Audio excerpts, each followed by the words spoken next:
apparently the owner got this cut out some time ago. His garage area here, and they just piled all this snow right up, or sorry, not snow, dirt, all right here. It might be a little hard to see, but it's just a big old pile of dirt. And yeah, it's killing all these trees. So if you're a homeowner, cottage owner, whatever, you got some property, you got some guys doing some excavating work, get them to take the dirt if you don't need it, or you know, like, ask about them maybe smoothing it out and putting it on your driveway or a pathway coming into your property. Don't just let them pile it up somewhere, especially if it's near some trees, because it just doesn't allow these trees to get the proper nutrients and water that they require because of that big amount of dirt. They need none of it. They don't need that. It's just gonna kill them. So keep it natural and get that dirt somewhere else if you can. Just a little 2 cents there. All right, so we got I just talked to the owner here. He's building a garage like right in here. You can kind of see where he cut her out already. Now this guy is dead as a doornail. And it's quite tall. I don't know if you can make out the top of it there. I mean, it's just dead, completely dead. And we had originally talked about, you know, felling it down in through all this stuff here into this clearing, cutting it up like all the rest of it here. The only difference is that the rest of the wood, like what's on the ground already, is all like, it's all good firewood. So we're gonna stack it for him, and he's gonna use that as firewood. But this guy, I mean, I was gonna put it in the same spot, and then I started thinking, like, man, that's a lot of crap wood that's not gonna burn, and it's a lot of extra work for me, and I didn't want to do that. So I called him, asked him if I could just, you know, fell it into the bush, and he said that was cool. So thanks, Steven. I appreciate that. It saves me a whole lot of work. The only thing that I am really concerned about, being alone, is one thing. I mean, that's always a concern, but I mean, sometimes you gotta do what you gotta do. But is those branches up there, when I fell that tree, it's gonna rub against a couple other trees here, and I don't want any of those branches snapping and hitting me. So I'm really gonna have to get out of town, which normally wouldn't be a problem. It wouldn't be hard to you know, just book it out of there, but I'm crotch deep in snow. I mean, like right here isn't so bad because it's been walked on a bunch, but I guarantee you, as soon as I go over there, I'm gonna sink right down, right up to my waist. So just don't feel like getting hurt today. So I'm gonna get someone on the phone, make sure I'm all right through it, and fell that tree right into the bush. So let's do it. Let's not forget my wedges this time, in case you need those. I don't think I will. Or maybe. Yeah, you can see this tree is just covered in fungus and mushrooms and all kinds of good stuff. The backside's just horrible. I mean, it's just right, just brutal. Not a good tree at all. Very advanced decay. Just peeling away, so be real careful with this guy, that's for sure. And hopefully we got a little bit of holding wood in there. I don't know. I don't think we do, to be honest. I really don't. But let's go get those wedges. Cut that last tree there, forgot the wedges, and I did not like that one bit. Okay. Because that tree was leaning the wrong way already to begin with. So stupid mistake. Stupid. But didn't forget him this time.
Well, that was interesting.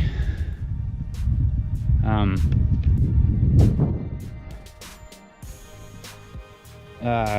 just trying to think of why. I really don't even know, and that's kind of the scary part. I mean, the tree's rotten, and I only had an inch of wood. Like, all this bullshit, that was all after the fact, but I only had that much wood. I could not get that thing to go. The wind was pushing it with me. I had my wedge in, and it still wouldn't go. It's unreal, man. I don't get it. But hey, that's, I guess, you know, whatever. I gotta learn. I gotta learn what the hell happened there. I definitely ruined my wedge though. Trying to finesse that wood out was not very finessey, that's for sure.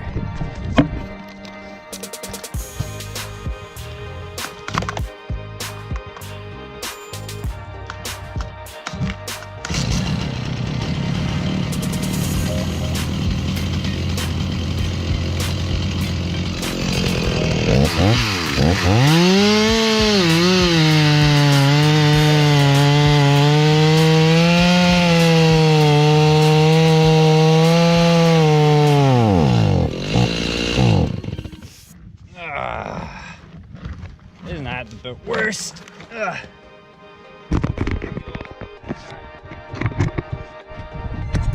Almost done the cut. Couldn't have lasted another 5 seconds. What do you do?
No? It's cracking like a son of a bitch.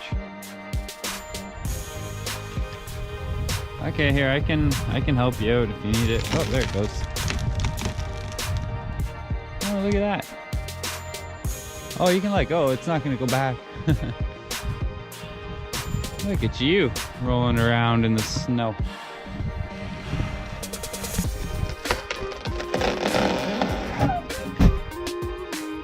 Well, that didn't move.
That was perfect though. I got my hinge right along the good wood.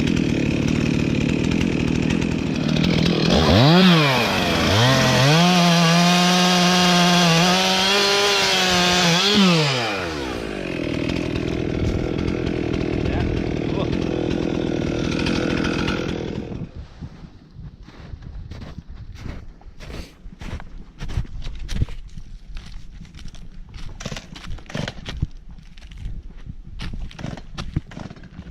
It didn't get buried that bad, eh? This knuckle hit, which is perfect.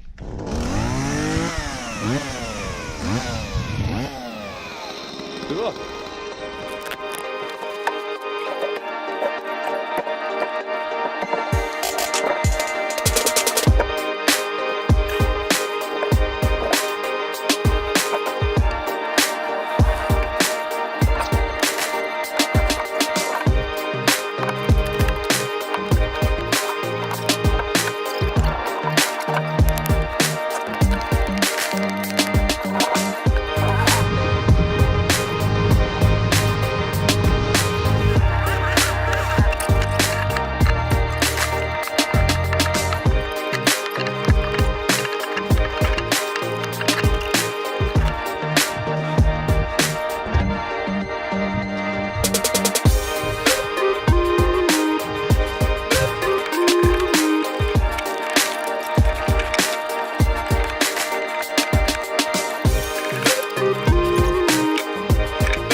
If anyone needs any tree work done in the Perry Sound area, as well as actually I'm in Toronto quite a bit, so if anyone from Toronto is looking for some tree work as well, maybe you have a cottage up here and you live in the city, give me a call. 705-890-7471. My email is kyle@soundtree.ca, and shortly here, probably by the time you see this, my Facebook page will be live, Soundtree, as well as my website, soundtree.ca. Thanks guys, take care.